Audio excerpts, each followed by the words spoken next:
picture this. You turn the key in the ignition of the Aston Martin, the engine roars to life, and, I mean, you know exactly what kind of ride you're about to go on. Oh, absolutely. Fast cars, impeccable suits, a perfectly mixed martini. Right. It's this formula that has survived for, what, over 60 years now? But right now, that pristine Aston Martin feels like it's basically stalled out at a major intersection. Yeah, the engine is sputtering, the GPS is totally broken, and we are looking at a cinematic landscape that is honestly incredibly murky for this character. And that is exactly what we're unpacking in today's deep dive. Welcome in, everyone. Today we're looking at this really fascinating stack of commentary regarding the future of the 007 franchise. Which, of course, now sits under the massive corporate umbrella of Amazon MGM Studios. Exactly. And recently, producer Amy Pascal dropped a major tease. She stated that the next iteration of the character is going to be, and I quote, really different. Really different. Those are loaded words. Very loaded. She also said they are being really, really methodical alongside Barbara Broccoli, and that we might even see an announcement before the end of this year. So our mission today is to explore what really different actually means. Because the observers in the notes we're looking at today are deeply skeptical about it. Oh, incredibly skeptical. We're going to get into why and also look at what the wild, campy, sometimes bizarre history of these films tells us about the future of the spy genre. Because, I mean, if you were handed those keys right now, what would you do? It's a tough spot. To figure out what a really different direction even looks like, we first have to understand the baggage of the era we just left behind. Right, you can't chart a new course until you analyze what you're running away from. Exactly. Pascal openly acknowledged that Daniel Craig is a hard act to follow, but the commentary we're reviewing offers a razor-sharp critique of his exact era. They don't hold back. They really don't. Yeah. The central argument is that the franchise essentially took this highly stylized, charming character and, well, turned him into Jason Bourne. The Bournification of the franchise, which is such a compelling critique. If you think back to the early 2000s, Bourne changed the entire action landscape. Yeah, with that visceral, shaky cam realism. But our notes point out that by chasing that specific trend, this franchise stripped away the character's classic personality. The suave, escapist fantasy just vanished. He became this blunt, traumatized instrument. And when you strip away that inherent charm to focus entirely on gritty realism, the films start to feel really sterile. Yeah. It is a fundamental misunderstanding of why audiences originally showed up. I mean, the escapism was the whole point. And the irony here is incredibly thick. How so? Well, think about it. We are living in the most revolutionary time for technology in human history. We have AI, drones, cyber warfare. Right. The real world is basically a sci-fi movie now. Exactly. Yet the premier spy franchise decided to completely abandon technological escapism in favor of purely grounded physical hand-to-hand combat. The gadgets are gone. The commentary specifically mourns this. We went from exploding pens and watches with lasers to someone just sliding a standard-issue firearm across a desk and saying, here's your gun, it shoots bullets. It feels like a massive overcorrection. It really does. And this overcorrection bled into the overarching narrative, too. Looking at the 5 Craig films, the discussions highlight how incredibly disjointed they feel. Oh, the continuity is a mess. Right, like Casino Royale and Quantum of Solace were tied together pretty tightly. But then Spectre and No Time to Die formed their own separate block. And then they awkwardly tried to retroactively link back to the first 2 films. Just to create this massive 5-film continuity, I look at this and it feels like they took a character originally designed for episodic standalone adventures and tried to force him into the mold of a heavily serialized prestige TV drama. And serialized prestige television demands a level of internal logic and continuous character growth that this specific franchise was just never built to sustain. No, not at all. Historically, these movies operated as resets. If you're listening to this and you grew up on the older films, you know you didn't need to know what happened in the last mission to enjoy the current one. You just bought a ticket and went on the ride? Right. But by insisting on a continuous emotional arc, the filmmakers painted themselves into a narrative corner. Every movie had to carry the emotional weight of the previous one. Which makes it nearly impossible to just have a fun, breezy adventure. But let me ask a clarifying question here, because there's a contradiction in the notes I want to tease out. Sure, what is it? If Casino Royale is universally beloved and the commentary absolutely praises it as a masterpiece, why did the later films in that exact same continuous era feel so disjointed to observers? I mean, did they just lose the recipe? It's a great question. Casino Royale worked brilliantly because it grounded the character emotionally, but it still allowed for high-stakes poker games in Montenegro and spectacular, slightly absurd action sequences. So it kept the balance. Exactly. It kept the tension between realism and escapism perfectly balanced. But as the era dragged on, the scales tipped entirely toward gleamy realism. Ah, I see. Which raises the core question of the era. Can you deliver a fun, escapist adventure when your protagonist is visibly miserable for a decade? And the consensus in the commentary is a resounding no. No, not at all. That's why Skyfall is heavily favored in these notes. Even though it explores trauma, it operates much more like a classic, standalone adventure compared to the heavily serialized entries that followed it. So if the continuous, miserable arc is the problem, the solution has to start with the people building the new world. The success of whatever comes next relies entirely on who is writing the script and who is wearing the tuxedo. And the notes give us some specific names to chew on. Yeah, Stephen Knight is officially attached to write the new film. The commentary actually views this as a major positive, calling him a legit good screenwriter. He is. But then we have the rumors that Denis Villeneuve might direct. Right, and the observers debate this vigorously. Because Villeneuve is a master of scale, atmosphere, and slow burn tension. We've seen it in his massive sci-fi epics. But the skepticism in the commentary is totally warranted. Because he needs a good script. They acknowledge his visuals are undeniably stunning, but they conclude that a good director ultimately needs a bulletproof script to succeed. Exactly. If the underlying script is still focused on brooding trauma, a director known for moody, somber atmospheres might just give us a continuation of what Sam Mendes did with Skyfall and Spectre. Which wouldn't feel really different at all. Not at all. A director can elevate a script visually, but they cannot magically change its fundamental genre. The script dictates the tone. And if the script dictates the tone, the leading actor dictates the longevity. So we have to dive into the casting debate, specifically regarding Idris Elba. Oh, this comes up every single time. Every time. The commentary argues that suggesting Elba is just the safest choice for people to make in casual conversation, but logistically, it is impossible. The logistics of franchise building are brutal. Because he is 53 years old right now. By the time a movie actually gets through the modern production pipeline and hits theaters, he'd be 55 or 56.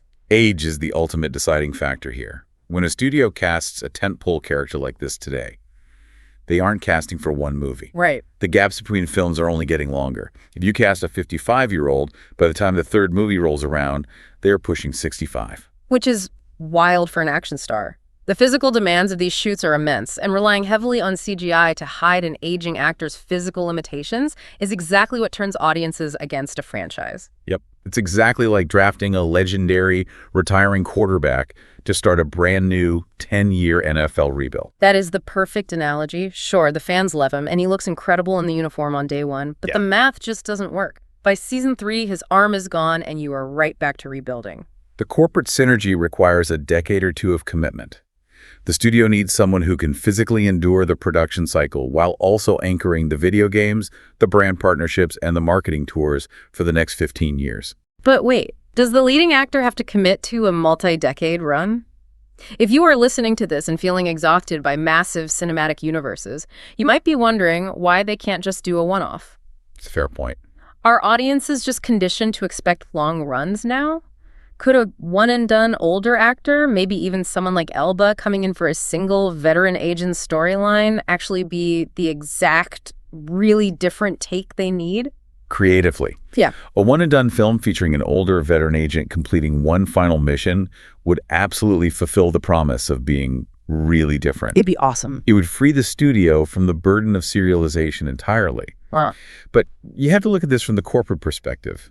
Studios love predictable revenue streams. True. Launching a new iteration of this character costs hundreds of millions of dollars in marketing alone, just to establish the new face of the franchise in the global consciousness. And doing all of that for a single film, only to have to start over and recast again 3 years later. Is a financial risk studios are deeply, deeply reluctant to take. Which brings us to the ultimate question of tone.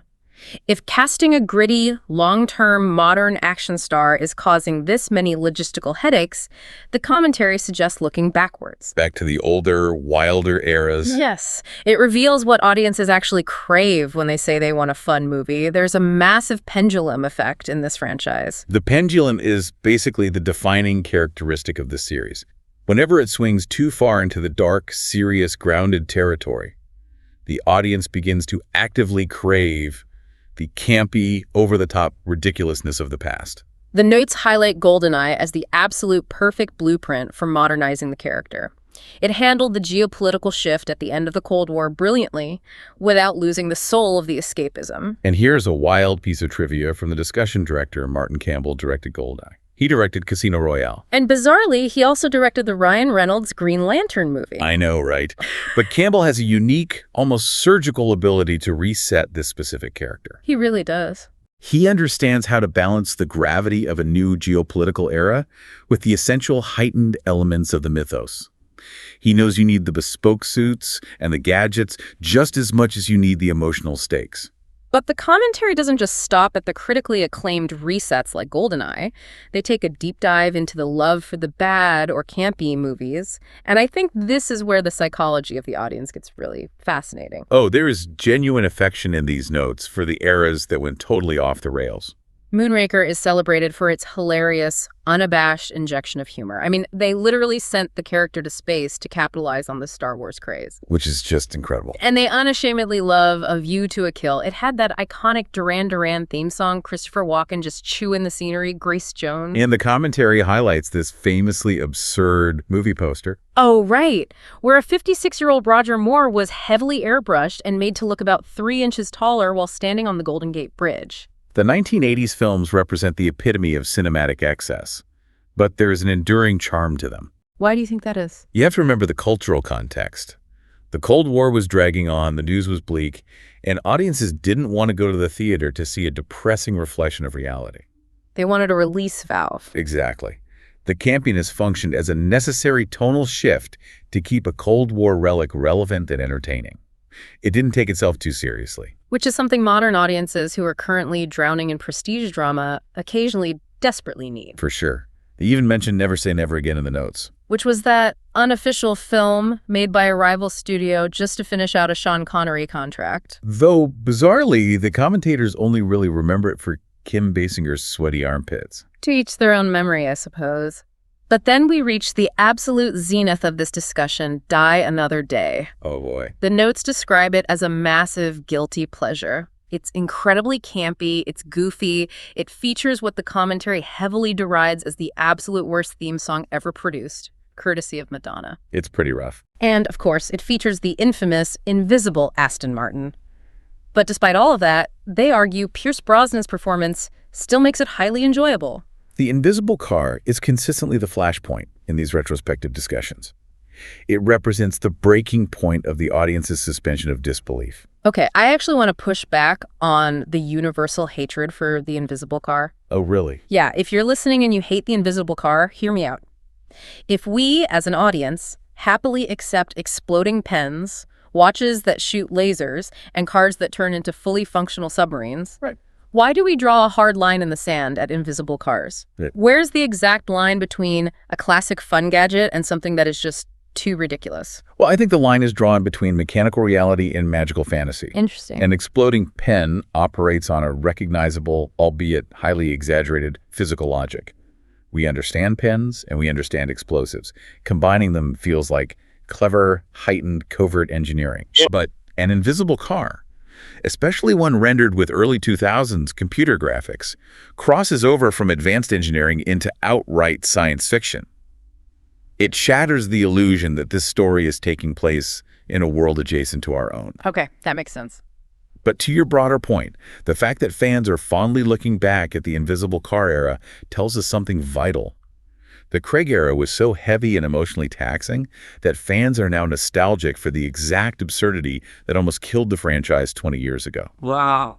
They want the spirit of the invisible car back, even if they don't want the actual CGI. So we know a large segment of fans want to return to fun standalone adventures. They want the gadgets and the swagger. But as we move into the final part of our discussion today, we have to look at the immense skepticism about whether the current corporate leadership is actually capable of delivering that. Because it's one thing to want a fun movie. It's another thing entirely for a studio to know how to make one.